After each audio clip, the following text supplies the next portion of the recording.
Hey, Brian Parker here. I got a quickie video. Somebody asked me a question, and I've done similar videos, but I'll do it quickly. So what if a debt buyer popped up on your credit report, but you have no letter from them giving you your mini Miranda rights? Those are the rights that allow you to dispute anything that a debt buyer is saying, and then they've got 30 days to respond and show you why you owe them a debt. And that's a legal requirement under the FDCPA that says under the 1692G, they must cease and desist from contacting you or your credit saying we're collecting a debt until they validate it.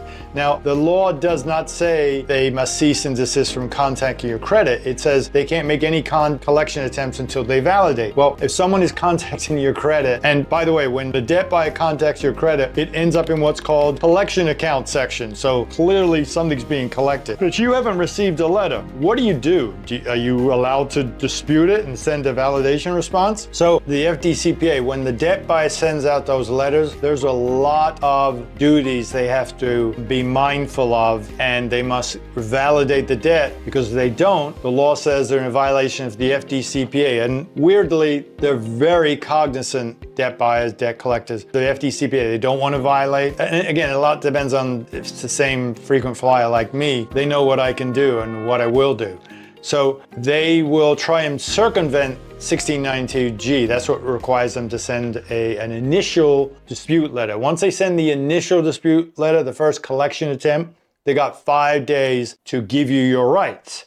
So to avoid all that nonsense, they'll just drop stuff on your credit report to cause harassment. And a lot of times people go, oh, this is on my credit. What do you want me to do? Well, you can do that, or you can go get them for being bad guys in circumventing federal law. So first, what I'd ask you to do is go to annualcreditreport.com, and that will show you a full, meaty, detailed credit report showing you every credit report, not just Equifax. It'll be Equifax, TransUnion, Experian. And the reason why you want all three is because a lot of times debt collectors, debt buyers, those are subscription services. And a lot of times the debt buyer doesn't go on all three services. They only pay for one service, like TransUnion. So you could miss out if you say, hey, it's not on my Experian, you can still get gigged. So get a free detail reporting system of the three credit reporting agencies, and then you'll know exactly where you stand.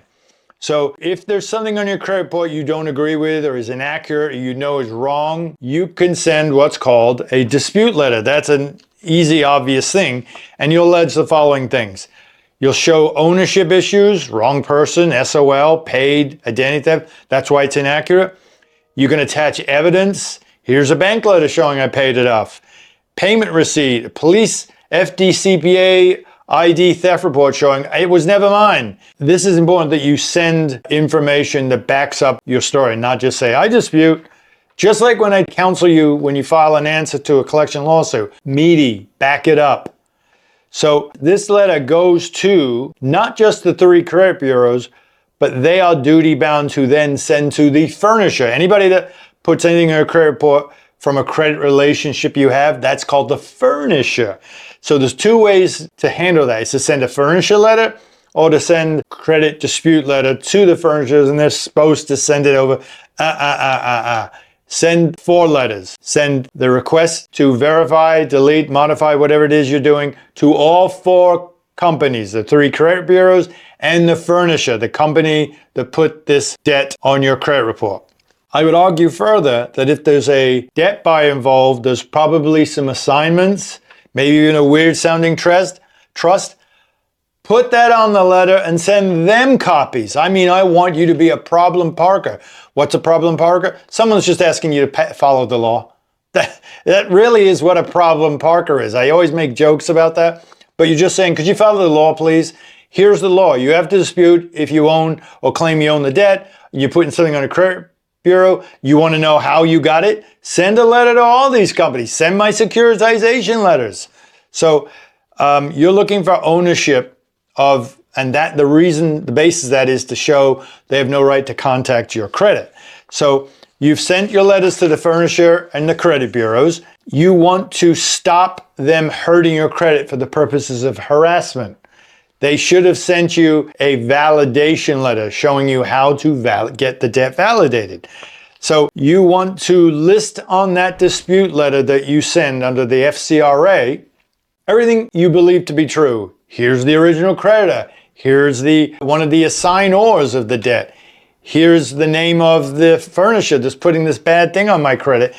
You are looking for a reasonable reinvestigation, it's called, and you're demanding specific assignments show ownership. You're going to be looking for an amount and an itemization of why they claim you owe the debt you do that's 10 years old, and they're claiming you made a $10.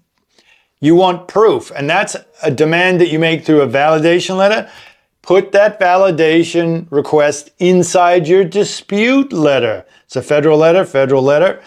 You want to embed all the great things and laws and statutes of both the FCRA, the subsections of that, and the FDCPA into both letters I'm telling you to send that I've created for you that will be attached to this video. So they must then, this is the credit bureaus, must then produce to you within 30 days, and that's generally a full report, a brand new report showing a modification, deletion, or even a confirmation that everything is correct. But they must have contacted the furnisher. That's part of their investigation, all done within 30 days. And if you are putting in your letter all the things you're saying the furnisher did or didn't do, all the requirements you need under law, under federal law, to show that this company has a right to own and then pursue you, that's a lot of information they have to send to the furnisher, and they are legally required to send it to the debt buyer and say, what's this? What does this mean? That'll end up, following the law, that'll end up being a real problem, and a lot of times credit bureaus just say, we're not dealing with this. I used to do a lot of FCRA litigation. There were some that would just delete without dealing with it. It just got to be a real problem. It's a little different today. So once you have that new report, so anytime you seek a dispute, they'll produce a new report that will show trade line of the thing that you were disputing, or it'll be eliminated, it'll be modified, or it'll be confirmed. But it must, if it's still on there, show that you disputed. The furnisher doesn't say, hey, look, the credit bureaus did the investigation. I didn't, so it's not my duty to put dispute on the trade line. It is, because they have to ask the furnisher, is this disputed or not? Is this accurate or not? So once you place the furnisher on notice and the credit bureaus on notice that you dispute, consumer disputes must be on that trade line. If that doesn't exist, then under the FDCPA 1692E8, you have a case for that they placed an inaccuracy on your credit report. And you can combine the lawsuit. I've done plenty of those under the FCRA, bad dispute, FCRA, impermissible purpose, FDCPA, put something on the credit that isn't accurate. The fun thing and the hot sauce now that I like to do is I like to send a validation letter. And remember at the beginning, as I said, they've circumvented the FDCPA by not sending you a validation letter. So they think you can't send a verification or validation request that now puts them on the duty of doing all this work. Send it to them anyway. And I created a great letter to send to the furnisher or the debt buyer that started this, that put the bad stuff on your credit report, and seek validation. They weirdly will. And you also say to them, hey, I don't believe you had a permissible purpose to be on my credit report. I know that because I don't owe that debt, or I was the victim of ID theft, or I paid it off. So you have to tell me what your permissible purpose was. They won't have one, but that's automatically a lawsuit that you can either add to your counterclaim in the FDCPA lawsuit that's coming against you, or you can do a separate FCRA lawsuit or a separate FCRA and FDCPA lawsuit against the debt buyer. Just cause them all sorts of problems just using the law. You can either bring in the credit bureaus after 30 days, but you have to give them their bite of the apple. That's what that dispute letter. The law under the FCRA requires you can't just sue the credit bureaus. You have to give them what's called a bite of the apple, and that's my words, to have 30 days to confirm that what the furnishers put on there is correct, or to say, no, that should be deleted. And then if they confirm something, usually it's because they haven't done their duty of reinvestigation and contacting the furnisher. You then can sue them.